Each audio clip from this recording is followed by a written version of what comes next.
Good morning, or good whatever time it is wherever you are. Here now, it's Tuesday morning at 8:30 a.m., and I'm having a pretty good day so far. So we're gonna give people a chance to come in. If you're watching this on replay, feel free to skip to 3 minutes and 30 seconds. That's when we get started. But for the moment, I'm going to make sure that this is posted on X. So let me do that now. I hope your day is going well. My day is going pretty well so far. Today we're going to talk about meta thoughts and self evolution, which is a really, really cool topic. And when you think about it, there we go. And when you think about it, that's kind of what we really want to do. Is this thing? Yeah, that's on. This is on. I got to make sure everything's working. Got to make sure everything's working. Looks like it's working. All right, good. So, self evolution and meta thoughts. And I'll explain what all that is in just a moment. But we're going to wait another minute or two to let everybody come on in. I think I need to do, there's still some things on my to do list for these live streams. One of them is I need to get it into a podcast format. Still working on that. That's not a trivial task. As far as I can tell, you have to record it and then edit the recording into audio only, or if you're going to do a video podcast. But you have to set up these different formats. Then you have to convert it into a particular podcast format depending on which platform you're using, and then you got to upload it and then put in all the metadata. And this is it's a fair bit of work. So I'm working on it though. I'm gonna try to get it into a podcast format, and I also need to edit these so that when they show up on replay, it's just cut straight to the 3-minute 30 mark when we get started, so people don't have to manually jump through. There's a lot of stuff I had to deal with on this, but I will get it going because I think this stuff's pretty valuable, if I do say so myself. And yes, I do say so myself. This stuff is great. I mean, I'm giving so much value out here. And the thing is, it may seem strange, but this stuff that I'm doing here is 20% of what I can do in real sessions. It's one of the hardest things I have is people are saying, you can't really do what you say you could do. Yeah, not only can I do what I say I can do, I can actually do more. I actually lower the amount of things that I say I can do because it's just people don't believe me. But I really can do it. All right, so we're at about 3.5 minutes. Let's get started. All right, so hello, everyone, and welcome to Daily Upgrade with Jason Andrews. My name is Jason Andrews, and I'm a hypnotist, which is pretty cool because that means I know how to change things on the inside to make things better. And if you're here, that means you probably like it when things get better. You like it when you get better, and you like it when people around you get better. And that's what I'm here for, too. And today I want to talk about meta programming, meta thoughts, and self evolution. I'll say it that way. And as I talk about it, I'm going to be using my hypnotic skills to rewire your brain in real time. If you're watching this, there's been other things on your mind today. So the first thing we're going to do is reset by taking a deep breath in, hold it for a moment, and then let it all go. Ready? Breathe in. Hold it and let it all go. Feels better. And now we're going to take all those thoughts, all those places your mind has been up to this point today, and we're just going to bring them all in and take all your focus in right here. so you can concentrate on this. Now, today we're going to talk about meta thoughts and self-evolution. Meta thoughts and self-evolution. Now, what are meta thoughts? Meta thoughts are thoughts about thoughts, right? It's a second layer, second level of thought. Does that make sense? It's important. It's a recursive function. If you know anything about software programming or anything like that, it's a recursive function where this thing that's running then applies to itself. So by thinking about your thoughts, you might be able to change them. If you don't think about your thoughts, it's much more difficult to change your thoughts because you have no framework to analyze them and understand what's going on and make any changes. And my personal opinion is that this concept of the conscious mind, this metacognition, this ability to think about our own thoughts, that evolved or came about to enable us to be so smart as we are. Because if you can't think about your own thoughts, then anytime you learn something, you would just keep that forever until you died, until your life was over. The rest of your life, you would keep that same thought going on because you learned it and you couldn't analyze it to adapt to it, unless you had a contrary experience later. Right? But you couldn't control yourself. You couldn't change yourself. But now that we can think about our own thoughts, we can go back in retroactively and fix things. And that's so important. Because if we couldn't do that, then we would think about it. Animals can't really do that.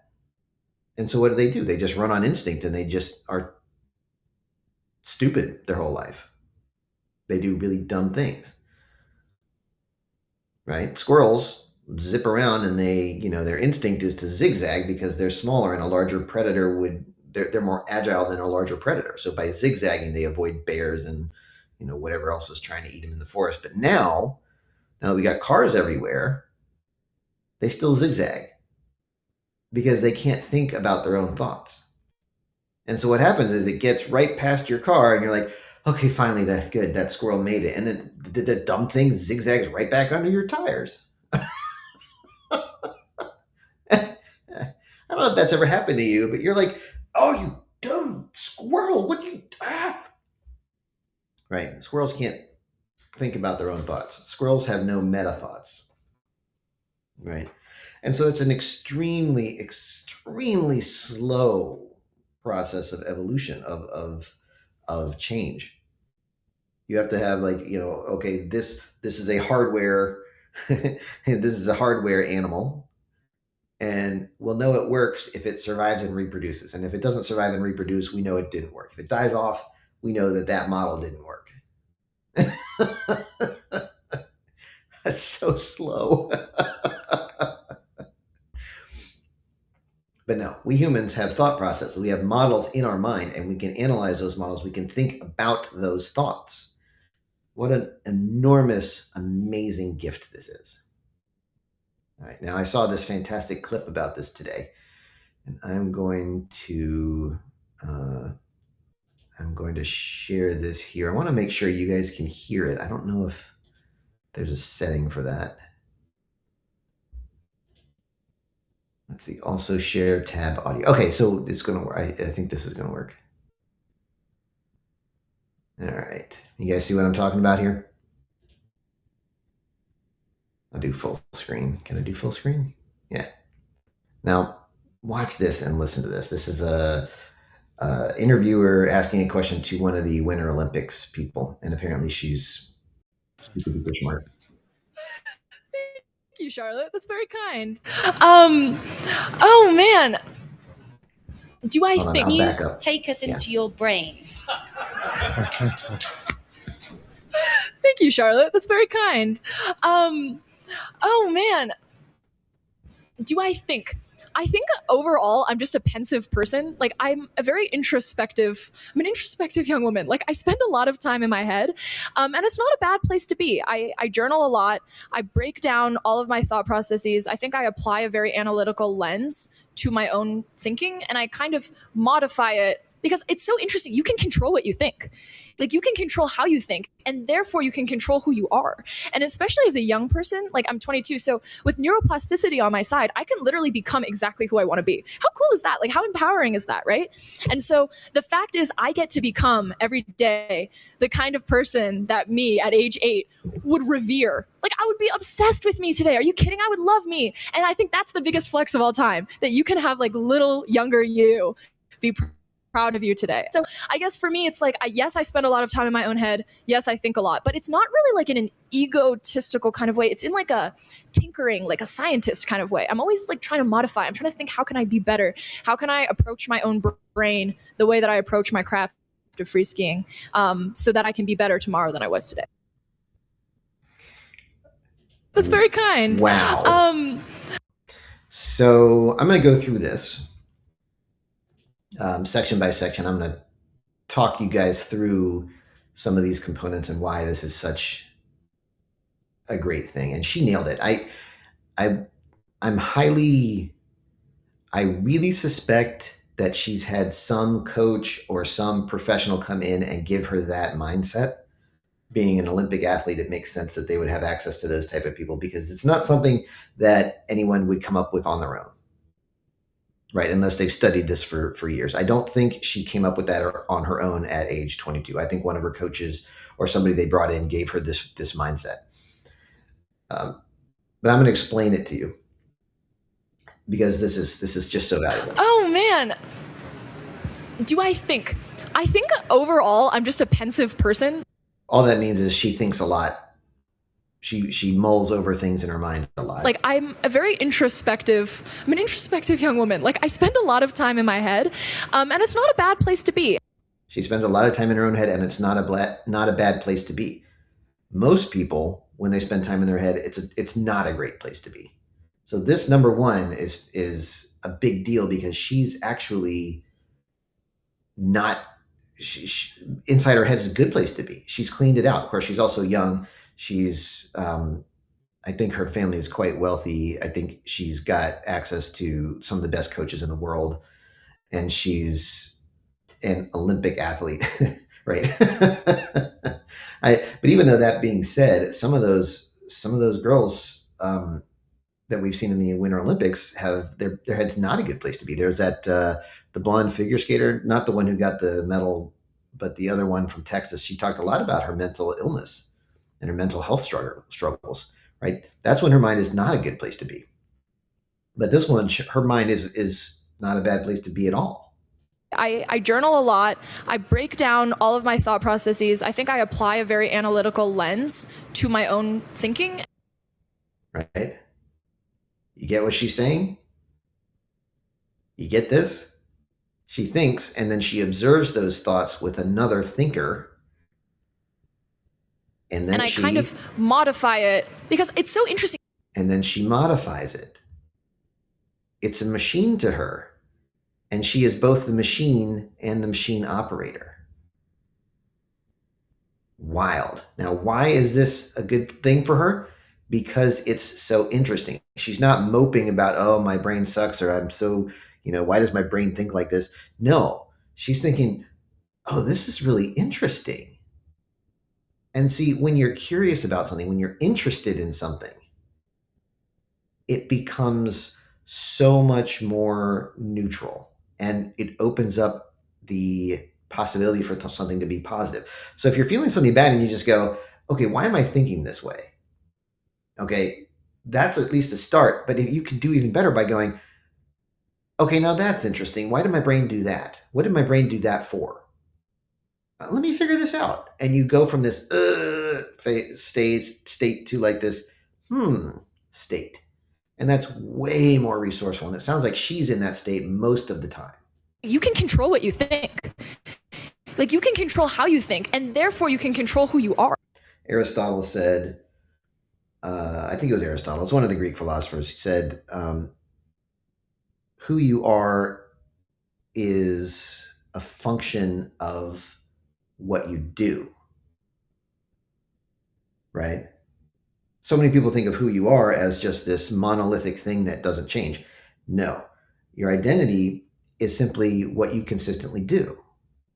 He said excellence, therefore, is a habit. Being good at anything, being quality at anything, or just being quality is a habit, meaning it can change. It's a process. And especially as a young person, like I'm 22, so with neuroplasticity on my Neuroplasticity means the ability of your brain to adapt and change. The younger you are, the more neuroplasticity you have naturally, although I mean, when you do what I do, you realize that neuroplasticity is just simply a I don't care how old you are, you've got lots of neuroplasticity. It's just a matter of accessing. It's much easier to access when you're younger. side, I can literally become exactly who I want to be. How cool is that? Like, how empowering is that, right? And so the fact is, I get to become every day the kind of person that me at age 8 would revere. Like, I would be obsessed with today. Are you kidding? I would love me. And I think that's the biggest flex of all time. This works at age 8 for 22, but it also works at whatever age you're at. If you're 40 now, would age 20 you be really impressed? I think when I think about it, my age 20 me would never have believed that I have done what I've done so far. So it doesn't matter what age you are now. You can start now and go, okay, well, whatever age I am now, 10, 20 years from now, you might look back and say, okay, would have, this age, would 2026 me think that current me is great or not? And the function of that is the things that you do. And what you do is dependent on how you think. And how you think can be changed by metacognition, by meta thoughts about your thoughts, and by being interested in them and analyzing them and changing them, and then going back in and then running them to see what happens. When you do that, when you get that process going, it becomes a powerful tool for self-evolution. And over 10, 20 years, the result compounds in such enormous ways that you have become somebody different, somebody who you really want to be. Time that you can have like little younger you be proud of you today. And so I guess for me, it's like, yes, I spend a lot of time in my own head. Yes, I think a lot, but it's not really like in an egotistical kind of way. It's in like a tinkering, like a scientist kind of way. I'm always like trying to modify. I'm trying to think, how can I be better? How can I approach my own brain the way that I approach my craft of free skiing, so that I can be better tomorrow than I was today? Do you think? Pretty awesome, huh? Pretty awesome. And again, I'm pretty confident that she didn't come up with that on her own at age 16. I don't care how smart she is. Now, I'm pretty sure that's an amalgamation of various experiences that people who do coaching have come up with over hundreds and even thousands of years. There's all these processes that do work because I'm familiar with a lot of them, and that's what I do, right? That's my job. That's my career now, right? And not everybody can just go, okay, well, I'm going to think about this differently, and then it's going to change, and everything's going to be fine, right? I don't think many people can do that on their own. Some can, some definitely can, but most people need techniques. They need strategy. They need protocols to use. And even then, it's still very difficult to be the one doing the change and the one changing, because you're both at the same time, right? Well, that's what my job is. That's what my career is. Because, it's kind of like hard to cut your own hair, right? So no matter how good you are at this stuff, sometimes you just need a third party to do it, even if you know what to do. So I wanted to share that because I think that was, she nailed it. She explained it very concisely, very elegantly, and in a way that makes you excited about that idea, right? I mean, just watching her, I thought, oh man, that's so exciting. I want to do that. I mean, even though I kind of already do that. I do that for myself and for other people, but it made me excited. And if you can think about it, doesn't it make you excited too about it? It's like, oh man, what are the possibilities of this? If I could harness this, if I could find some way of harnessing that protocol, that ability, wouldn't it be fantastic? How much better can I get? Right? So, inspiring thoughts. So, there are solutions for yourself and other solutions as well outside of you. But I think you're going to want to explore this idea to become even better than you are now. And so future you looks back and realizes how much current you admires future you. So thank you for being here with me today. If you enjoyed this or found this interesting, feel free to share this with someone. And you might want to check out my website, jasonandrews.coach, because as I said, I do a lot of this work for clients. I do it real well. And if there's something in your life that you'd like to improve, your relationships, your finances, your health, there's lots of options. There's some really good options, I should say, of working with me to make those better. Yeah. So have a great rest of your day, and I will talk to you tomorrow.